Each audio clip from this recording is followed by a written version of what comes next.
The Selfish Path to Romance. Download Chapter 1 for free at drkenner.com. Can you come here? Look, I don't care what you did for me. What's wrong? I don't think I want to know you anymore. All you do is make me feel bad about myself. And we all have people in our lives who it feels like they make us feel badly about ourselves.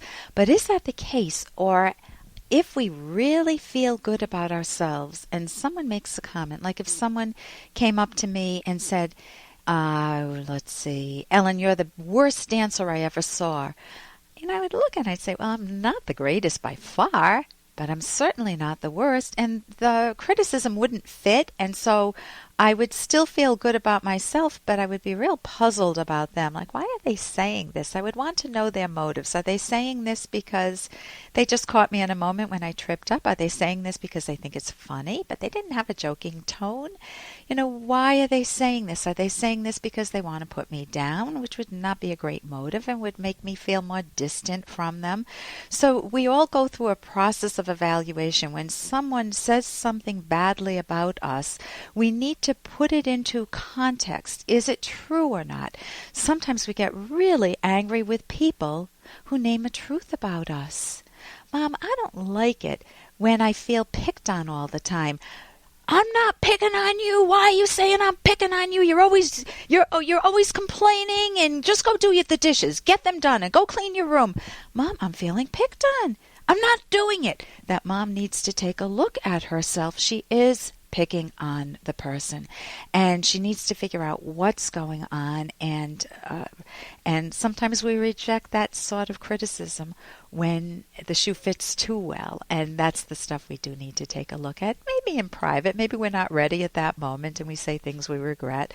We can always apologize later properly, but you do want to feel good about yourself fundamentally, and sometimes it's a gift when people name something to you that you're doing that is irritating that person or maybe many people in your life. I'm Dr. Ellen Kenner. My show is The Rational Basis of Happiness. I'm a clinical psychologist here to take your calls and questions. My number is toll-free, 1-877-Dr. That's toll-free, 1-877-Dr. And in case I forgot, that drop that you heard was from As Good as It Gets. Here's a question from Tom. Tom says he lives in Georgia and his wife and son, his 3-year-old son, live in Virginia. And he says, I would like to have my son stay with me for a few weeks this summer. And my wife thinks he is too young at 3 years old, and it won't be good for him. I know what I want. I'd love my son with me, but my wants will never come before my 3-year-old son's needs. Tom. And so, Tom, you're looking for some advice. And the first question I have is, why the heck are you and your wife living apart?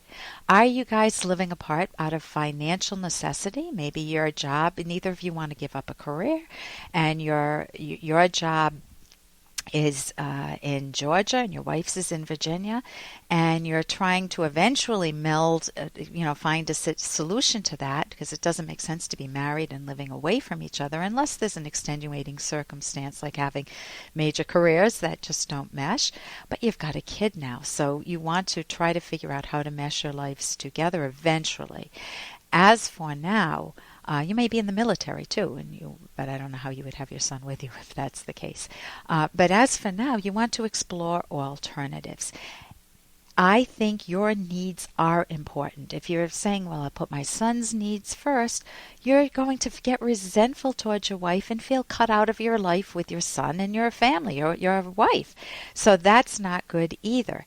So you can look at alternatives. Is it possible for either you or your wife to spend weekends with one another, or to take a day off and to have a threesome, the three of you together with your little son? Is it possible for your son to come visit you for just maybe a shorter time, a week, and see how that goes? If he's doing wonderfully well, that's fabulous. You can continue. And it will give your wife a break too. If he's not doing well, then maybe try to figure out what would make it better for him and try it again, in a little while later. We traveled when our kids were young. We went away for as much as 2 weeks to a conference in Summers, and our kids did beautifully. But I was very selective at the babysitters that I chose for them. And it gave us a break from them and them a break from us. And we came back and it was all hugs and snuggles and stories to tell. Of course, we kept in touch with them throughout, obviously. But kids do learn to become very independent. I know ours did. Again, I'm Dr. Ellen Kenner. The show is The Rational Basis of Happiness. I'm a clinical psychologist. And here is a question that's going to get very heavy very quickly. See what you think about it. I'll pause a little bit in between to answer some parts of it and then continue. But be ready to go from a woman who sounds like she is very happily married to a woman, Suzanne, who is really, really struggling. And it will make sense of her first comment. Dear Dr. Kenner, I'm about to lose everything in my life. I'm married to the most wonderful man I've ever known. Everyone loves him. He is unselfish and thinks of everyone before himself. He does everything in his power to make my life happy and rich. I want for nothing. He would do anything for me.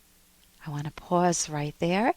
And right now, when someone does everything for me, I may think that they are a nice person, but what I'm robbed of is my own self-esteem. I need to do for myself. So when we do too much for our kids, when we tie their shoes, when we cook all their food, and they never learn to cook on their own, they never learn to wash the dishes, they never learn to do the laundry, they never learn to live, to make choices, we are robbing them of their discovering their own ability to survive in life. We're robbing them of their motor, their mind, their choice-making apparatus. And we need to let kids make choices, obviously within their age range, whatever is appropriate. But if your husband is doing everything for you, you may partly be feeling like I should love him, but I don't because I don't feel good about myself. When you don't feel good about yourself, you're not going to be able to love other people. My favorite author, Ayn Rand, said to say I love, you first need to say the I. I love myself. But you need to earn your self-love. You can't fake it. So let's continue. And the author I just mentioned is Aynrand. You can go to my website, drkenner.com, and read one of her books. It totally changed my life, The Fountainhead and Atlas Shrugged. Okay, continuing with the email. The problem is I hate the people he associates with. I don't like their kids. I don't like their manners. I don't like that they smoke or eat unhealthy. But when I'm around them, I fake that I like them. And then later I complain to my husband and we argue. So I'm scratching my head. You guys are arguing. This isn't someone this is the most wonderful man. So you're arguing with him and you're not liking the people he chooses. Let's continue. We've both been married before. It's a second marriage for both of us. We're in our 50s and 60s. I don't have and have never wanted children. He has a 15-year-old son, and everything this son does irritates me. Whether it's his bad eating habits, his bad manners, and he dresses poorly, it sends me into a rage. And then I sulk and I go off on his dad later. Okay, so we've got a lot of anger. If something is unfair in your life, you need to get to the core of this. What is driving you buggy? And so here's the problem in the relationship. My husband is walking on eggshells. He's waiting for the bomb to drop. I will yell at him, the dishes are dirty in the sink. You're tracking dirt into the house. When I pick on everything he does, when he drinks coffee or eats coffee when he's near the computer, I pick on everything and it's getting worse. I got to tell you that I got giddy when Katrina hit. I hope for disasters that will kill many people. I was happy when the tsunami killed many people. The planet is overcrowded, and I hate people who litter, pollute, kill, or abuse or mistreat animals. I would rather spend time with animals than people. Oh, man. This is really different now. Suzanne, you really want to figure out what type of ideas you bought into about people being evil, people being bad, that are driving you to hate people because you are a person and it's going to you're going to hate yourself. And that's exactly what you say next, that you're feeling suicidal and that you'd like to run off to Montana and live with cats. And you would suicide except for no one would take care of your cats the way you would. So I would would get the book Choosing to Live by Corey Newman and Tom Ellis. I would go to the website academyofct.org. That's academyofcognitivetherapy.org, and try to find a therapist ASAP, a cognitive therapist, because you need to deal with your premises.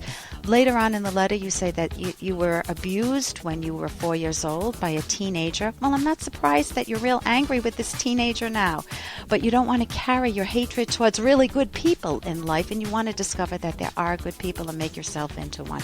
I'm Dr. Ellen Kenner. Coming up, we have Craig Biddle talking about loving life, which we could all use. I'm Dr. Ellen Kenner on the Rational Basis of Happiness. Here's an excerpt from The Selfish Path to Romance by Drs. Kenner and Locke. Be aware if you selectively focus on negatives in your partner, exaggerating them in your mind and ignoring genuine positive traits. A tip-off that you're doing this is finding yourself using global words, words that are all-encompassing. Never, always, no one, everyone, nothing, everything, all. Look at the following statements for the global tip-off words. You never do anything right. You never listen. You're always late. You always try to hurt me. You find fault with everything I do. Nothing ever pleases you.